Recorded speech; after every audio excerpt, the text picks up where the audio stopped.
আসসালামু আলাইকুম রহমতুল্লাহি বারাকাতু।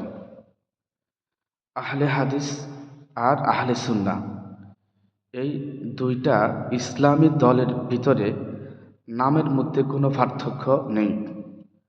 সুন্নাহ মানে হাদিস, হাদিস মানে সুন্নাহ। সুন্নাহ যার, হাদিসও তার। হাদিস রাসূলুল্লাহ সাল্লাম থেকে বর্ণিত হয়েছে, সুন্নাহ রাসূলুল্লাহ সাল্লাল্লাহু আলাইহি ওয়াসাল্লাম করেছে। যেমন আপনারা জানেন, সুন্নাহ কিংবা হাদিস তিন প্রকার: কওলি, ফেলি, তাকরিরি। রাসূলুল্লাহ সাল্লাল্লাহু আলাইহি সাল্লাম যেটা বলেছেন সেটাও হাদিস, তিনি যেটা করেছেন সেটাও সুন্নাহ, তিনি যেটা অনুমোদন দিয়েছেন সেটাও হাদিস। অর্থাৎ তিনি যেটা বলেছেন সেটা হাদিস কিংবা সুন্নাহ, তিনি যেটা করেছেন সেটাও হাদিস কিংবা সুন্নাহ, তিনি যেটা অনুমোদন দিয়েছেন সেটাও হাদিস কিংবা সুন্নাহ। তবে আহলে হাদিস আর আহলে সুন্নাহ, আহলে সুন্নিদের মধ্যে পার্থক্য হচ্ছে কাজে কর্মে। আহলে হাদিসরা সাহাবীদের মতো করে রাসূল সাল্লাল্লাহু আলাইহি ওয়াসাল্লামের সুন্নাহ মানে। আহলে হাদিসরা তাবেঈদের মতো করে রাসূল সাল্লাল্লাহু আলাইহি ওয়াসাল্লামের সুন্নাহ মানে।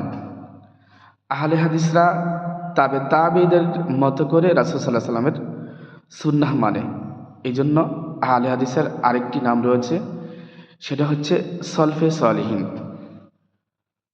অর্থাৎ এই তিন প্রকার, যেই রাসূল সাল্লাল্লাহু আলাইহি ওয়াসাল্লামের হাওয়ারি থেকে শুরু করে, যেমন সাহাবী, তাবিঈন, তাবিঈন, এদেরকে বলে সালাফ, সালাফি। এই সলফে সালেহিনদেরকে অনুসরণ করে বিদায় এদেরকে সালাফি বলা হয়, আহলে হাদিসদেরকে। তো যে কথা বলতেছিলাম, যে আহলে হাদিসরা রাসূল সাল্লাল্লাহু আলাইহি সাল্লামের সুন্নাহ মানে হাদিস দিয়ে, রাসূল সাল্লাল্লাহু আলাইহি সাল্লামের হাদিস দিয়ে। রাসূল সাল্লাল্লাহু আলাইহি সাল্লামের রাসূল সাল্লাল্লাহু আলাইহি সাল্লামের কথা মানে রাসূল সাল্লাল্লাহু আলাইহি সাল্লামের কথা দিয়েই। রাসূল সাল্লাল্লাহু আলাইহি সাল্লামের আমল মানে রাসূল সাল্লাল্লাহু আলাইহি সাল্লামের হাদিস দিয়ে। অর্থাৎ দিন এবং ধর্ম মানে কোরআন এবং সুন্নাহ দিয়ে। আর যারা আহলে সুন্নাহ, তারা ধর্ম মানে পীরের কথা দিয়ে। তারা রাসূল সাল্লাল্লাহু আলাইহি সাল্লামকে ভালোবাসে বুজুর্গ ব্যক্তির কথা দিয়ে।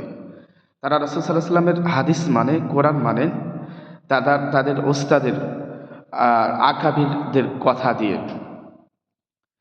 এটাই হচ্ছে পার্থক্য। আহলে সুন্নি যারা, তারা মাযহাব দিয়ে ইসলাম মানে, ধর্ম মানে। একটা রাসূল সাল্লাল্লাহু আলাইহি ওয়াসাল্লাম একটা সহিহ হাদিস, তারা এটাকে গবেষণা করে দেখে যে এটা কোন মাযহাবে করেছে, শাফিঈরা করেছে নাকি মালিকিরা করেছে, হাম্বলীরা করেছে নাকি হানাফিরা করেছে। তবে এদের মধ্যে আরেকটা পার্থক্য আছে, যত সহিহ হাদিসে হোক, যদি শাফিঈরা মানছে বা মালিকিরা মানছে, হাম্বলীরা মানছে, আবু হানিফা মানে না, তাহলে তারা মানবে না। আর যদি শুধু কেবল আবু হানিফা মেনেছে আর কেউই মানে না, তাহলে তারা সেটাই মানবে, তারা সেটাই মানবে। মানে অর্থাৎ আবু হানিফা যেটা মেনেছে তারা সেটা মানবে, আবু হানিফা যেটা মানে না তারা সেটা মানবে না, রাহিমাহুল্লাহ। তো এটা হচ্ছে আহলে হাদিস আর আহলে সুন্নাত, আহলে সুন্নাতের পার্থক্য। আর আহলে সুন্নাতের আর আহলে হাদিসের মধ্যে আরেকটা পার্থক্যতা আছে, যে আহলে সুন্নাহরা আহলে হাদিসদের মসজিদগুলি ভেঙে দেয়, মাদ্রাসাগুলি ভেঙে দেয়, কিন্তু আহলে হাদিসরা ভাঙে না। আহলে সুন্নিরা আহলে হাদিসদের মসজিদ মাদ্রাসা ভেঙে দেয়, কিন্তু আহলে হাদিসরা ভাঙে না। কেননা আহলে হাদিসরা হচ্ছে সংখ্যায় কম, সংখ্যা বেশি হলো আহলে হাদিসরা মসজিদ ভাঙবে না। কারণ নাউজুবিল্লাহ, লা হাওলা ওয়ালা কুওয়াতা ইল্লা বিল্লাহ, মসজিদ হচ্ছে আল্লাহর ঘর। আল্লাহর ঘরের ক্ষতি করার জন্য কিভাবে আপনি আল্লাহর ঘরে হাত দিবেন, এটা তো কোনো মুসলিম পারে না। আপনি দেখেন, বাংলাদেশের মধ্যে আর ইন্ডিয়ার মধ্যে পার্থক্য হচ্ছে, ইন্ডিয়ার মানে ভারতের হিন্দুরা মসজিদ আর মাদ্রাসাগুলি ভেঙে দেয়, আর বাংলাদেশের সুন্নিরা মসজিদ মাদ্রাসাগুলি ভেঙে দেয়। তো পার্থক্য হলো কি? হিন্দুদের মধ্যে আর সুন্নিদের মধ্যে পার্থক্য হলো কি? ভারতের হিন্দুরা মসজিদ মাদ্রাসা ভেঙে দেয়, আর এখানে বাংলাদেশে সুন্নিরা আহলে হাদিসদের মসজিদ মাদ্রাসা ভেঙে দেয়, এটা তো একই হলো। রাসূল সাল্লাল্লাহু আলাইহি সাল্লামকে মানতে হবে কোরআন এবং সুন্নাহ দিয়ে। হযরত জাবের রাদিয়াল্লাহু তাআলা আনহু থেকে একটি হাদিসে বর্ণিত হয়েছে, তিনি বলেন, ক্বালা ক্বালা রাসূলুল্লাহি সাল্লাল্লাহু আলাইহি ওয়াসাল্লাম, আম্মা বা'দ ফাইন্না খায়রাল হাদিসি কিতাবুল্লাহ ওয়া খায়রাল হাদিয়ি হাদিয়ু মুহাম্মাদিন সাল্লাল্লাহু আলাইহি ওয়াসাল্লাম ওয়া শাররাল উমুরি মুহদাসাতুহা ওয়া কুল্লা মুহদাসাতিন বিদআহ ওয়া কুল্লা বিদআতিন দালালাহ ওয়া কুল্লা দালালাতিন ফিন্নার। হাদিসটি মুসলিম শরীফের মধ্যে আসছে। তো জাবের রাদিয়াল্লাহু তাআলা আনহু বলেন যে রাসূলুল্লাহ সাল্লাল্লাহু আলাইহি ওয়াসাল্লাম বলেছেন, আম্মা বা'দ, অতঃপর, ফাইন্না খায়রাল হাদিসি কিতাবুল্লাহ, সবচাইতে উৎকৃষ্ট, মনে রেখো, সবচাইতে উৎকৃষ্ট বাণী হচ্ছে আল্লাহ তাআলার কথা, কিতাব আল্লাহ, অর্থাৎ আল্লাহ তাআলার কোরআন, কোরআনের কথা হচ্ছে সবচাইতে উৎকৃষ্ট কথা, কিতাব আল্লাহ। তারপরে তিনি বলেন যে রাসূলুল্লাহ সাল্লাল্লাহু আলাইহি ওয়াসাল্লাম বলেছেন, ফাইন্না খায়রাল হাদিসি কিতাবুল্লাহ ওয়া খায়রাল হাদিয়ি হাদিয়ু মুহাম্মাদিন সাল্লাল্লাহু আলাইহি ওয়াসাল্লাম। আর মুহাম্মদ সাল্লাল্লাহু আলাইহি ওয়াসাল্লামের দেখানো পথ ও পন্থা হলো সবচেয়ে উৎকৃষ্ট পথ ও পন্থা। ওয়া শাররুল উমুরি মুহদাসাতুহা ওয়া কুল্লা মুহদাসাতিন বিদআহ, আর ধর্মের মধ্যে যেটা নব আবিষ্কৃত সেটাই হচ্ছে বিদআত। তারপরে তিনি বলেন, অকুল্লু বিদআতিন দালালাহ, আর যত বিদআত আছে সমস্ত বিদআতই হচ্ছে গুমরাহি। অন্য হাদিসের মধ্যে আসছে অকুল্লু দালালাতিন ফিন্নার, আর যত গুমরাহি আছে সব গুমরাহি জাহান্নামের ইন্ধন, অর্থাৎ জাহান্নামে যাবে। হাদিসটি মুসলিম। তো এখানে রাসূল সাল্লাল্লাহু আলাইহি সাল্লাম বলেছেন যে তোমরা কোরআন এবং সুন্নাহ মেনে চলো, অর্থাৎ আল্লাহর কিতাব হচ্ছে সবচেয়ে উৎকৃষ্ট বাণী, উৎকৃষ্ট কিতাব, আর রাসূল সাল্লাল্লাহু আলাইহি সাল্লামের দেখানো পথ ও পন্থা হচ্ছে সবচাইতে উৎকৃষ্ট পথ ও পন্থা। তো রাসূল সাল্লাল্লাহু আলাইহি সাল্লাম কীভাবে চলেছেন সেটাই তো আমাদেরকে দেখতে হবে। মূলত আহলে হাদিসরা সেটাই করে, আহলে হাদিসরা সেটাই করে, রাসূল সাল্লাল্লাহু আলাইহি সাল্লাম যেটা করেছেন। রাসূল সাল্লাল্লাহু আলাইহি সাল্লাম যে পথে চলছে আহলে হাদিসরা ওই পথেই চলার চেষ্টা করে, চলতে চায়, কিন্তু আহলে হাদিসদেরকে থামিয়ে দেওয়ার চেষ্টা করতেছে সুন্নিরা কিংবা বেদাতিরা। তবে আহলে হাদিসদেরকে থামানো যাবে না, যারা সহি সুন্নাহর উপর প্রতিষ্ঠিত, যারা রাসূল সাল্লাল্লাহু আলাইহি সাল্লামের সঠিক দ্বীনের উপর প্রতিষ্ঠিত, তাদেরকে থামিয়ে দেওয়া যাবে না। এটা রাসূলুল্লাহ সাল্লাল্লাহু আলাইহি ওয়াসাল্লাম বলেছেন, লা ইয়াজালু তাইফাতুম মিন উম্মতি মানসুরিন আলাল হাক্কি লা ইয়াদুররুহুম মান খাযালাহুম। রাসূল সাল্লাল্লাহু আলাইহি ওয়াসাল্লাম বলেন, আমার উম্মতের মধ্যে একটি দল সদা সর্বদাই হকের উপর প্রতিষ্ঠিত থাকবে, তারা সঠিক রাস্তায় থাকবে, শত্রুপক্ষ তাদের কোনো ক্ষতি করতে পারবে না। আহলে হাদিসরা যদি হকের পথে থাকে, রাসূলের পথে থাকে, কোরআন সুন্নাহর পথে থাকে, তাহলে এই বেদাতিরা যতই চেষ্টা করুক না কেন কোনো ক্ষতি করতে পারবেন ইনশাআল্লাহ আহলে হাদিসদের। আহলে হাদিসরা কোরআন মেনে চলে, সুন্নাহ মেনে চলে, কোরআন সুন্নাহর বাহিরে তারা যেতে চায় না।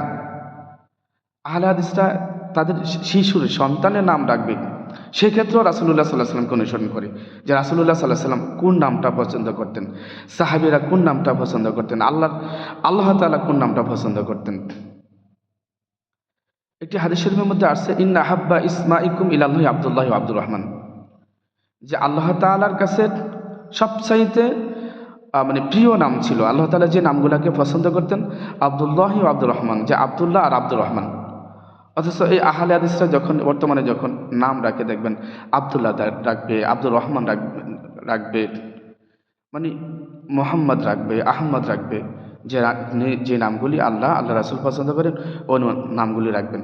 আর আমরা যারা নিজেদেরকে সুন্নি দাবি করি, আমরা আসলে বেদাতি, নিজেদের মতো করে নাম রাখি, চান্টু, মুন্টু, বল্টু, হ্যাঁ এটা সেটা, হাংত্যাং তালিবালি নাম রাখি, কোরআন সুন্নাহ অনুযায়ী চলি না, অথচ আমরা আমাদেরকে আহলে সুন্নি বলি। ভাই, আহলে সুন্নাহ হচ্ছে সুন্নাহ মেনে চলা, কোরআন সুন্নাহ মেনে চলা। আপনি যদি রাসূলুল্লাহ সাল্লাল্লাহু আলাইহি ওয়াসাল্লামের কোরআন সুন্নাহ মেনে চলেন তাহলে আপনি আহলে সুন্নি। আপনি যদি কোরআন সুন্নাহ মেনে চলেন তাহলে আপনি আহলে সুন্নাহ, আর আপনি যদি কোরআন সুন্নাহ নাই মানেন তাহলে তো আপনি আহলে বেদাতি। আল্লাহ তাআলা বলছেন, মা আতাকুম রাসূলু ফাখুযুহু ওয়া মা নাহাকুম আনহু ফান্তাহু, যে তোমাদের রাসূল সাল্লাল্লাহু আলাইহি সাল্লাম তোমাদেরকে যা দিয়েছে তোমরা তাই নাও, তোমরা তার উপরেই সন্তুষ্ট থাকো। ওয়া মা নাহাকুম আনহু ফান্তাহু, আর তিনি যেটা নিষেধ করেছেন সেটা বর্জন করো। আহলে হাদিসটা সেটাই করে, রাসূল সাল্লাল্লাহু আলাইহি সাল্লাম যা দিয়েছে তাই মেনে নেন, আর রাসূল সাল্লাল্লাহু আলাইহি সাল্লাম যা দেন না তা নেন না, তা বর্জন করেন। এই জন্য রাসূল সাল্লাল্লাহু আলাইহি ওয়াসাল্লাম আমাদেরকে যা দিয়েছে সেটা হচ্ছে আমাদের জন্য সুন্নাহ, আর যেটা দেন না সেটা হচ্ছে আমাদের জন্য বিদআত। এই বেদাত নিয়ে লোকেরা ঠাট্টা মস্করা করে, খালি বেদাত বেদাত বেদাত বলে, এই হুজুরা খালি বেদাত বেদাত বলে। আরে বেদাতকে তো বেদাত বলবেই। বিদাত শব্দের অর্থ তো কে না বুঝে? আপনি যদি না বুঝেন এটা সেটা আপনার ব্যাপার। বিদআত শব্দের অর্থ হচ্ছে ধর্মের মধ্যে নতুন কোনো কিছু আবিষ্কার করা। তো নতুন বলতে কি? রাসূল সাল্লাল্লাহু আলাইহি সাল্লাম যেটা ধর্মের মধ্যে করেন না, সাহাবীরা যেটা করেন না, যেটা খোলাফায়ে রশিদিনরা যেটা করেন না, সেটা যদি নতুন করে কোনো আবিষ্কার করা হয় ধর্মের নামে, মিলাদ মাহফিল এটা সেটা, যদি রাসূল সাল্লাল্লাহু আলাইহি ওয়াসাল্লাম না করেন তাহলে এখন আপনি করতেছেন নতুন করে, এটি হচ্ছে বিদআত। বিদআত শব্দের অর্থ হচ্ছে দ্বীনের মধ্যে, ধর্মের মধ্যে নতুন আবিষ্কার করা। আল্লাহ তাআলা যেন আমাদেরকে ক্ষমা করে দেন। আল্লাহ তাআলা যেন আমাদেরকে কোরআন সুন্নাহর পথে চলার তৌফিক দান করেন। আল্লাহ তাআলা যেন আমাদের পূর্বের ভুলগুলি ক্ষমা করে দেন। হে আল্লাহ, যতদিন বেঁচে থাকবো ঈমান আমল নিয়ে বেঁচে থাকার তৌফিক দিন, সুন্নাত তরিকা বেঁচে থাকার তৌফিক দিন, কোরআন সুন্নাহ মেনে চলার তৌফিক দিন। আল্লাহ, আপনার ভয়, আপনার মুহাব্বত আমাদের অন্তরের মধ্যে পয়দা করে দিন, আর আমাদের প্রিয় নবী হযরত মুহাম্মদ সাল্লাল্লাহু আলাইহি সাল্লামের ভালোবাসা আমাদের অন্তরের মধ্যে পয়দা করে দিন। আল্লাহুম্মা সাল্লি আলা মুহাম্মাদিন ওয়া আলা আলি মুহাম্মাদিন কামা সাল্লাইতা আলা ইব্রাহিম ওয়া আলা আলি ইব্রাহিম ইন্নাকা হামিদুম মাজিদ। আল্লাহুম্মা বারিক আলা মুহাম্মাদিন ওয়া আলা আলি মুহাম্মাদিন কামা বারাকতা আলা ইব্রাহিম ওয়া আলা আলি ইব্রাহিম ইন্নাকা হামিদুম মাজিদ। সাল্লাল্লাহু আলা নবিয়্যি সাল্লাল্লাহু আলাইহি ওয়াসাল্লাম। আল্লাহুম্মা সাল্লি আলাইহি আল্লাহুম্মা বারিক আলাইহি। সুবহানাকা আল্লাহুম্মা বিহামদিকা আশহাদু আল্লা ইলাহা ইল্লা আনতা আস্তাগফিরুকা ওয়া আতুবু ইলাইক। আসসালামু আলাইকুম ওয়া রাহমাতুল্লাহি ওয়া বারাকাতুহু।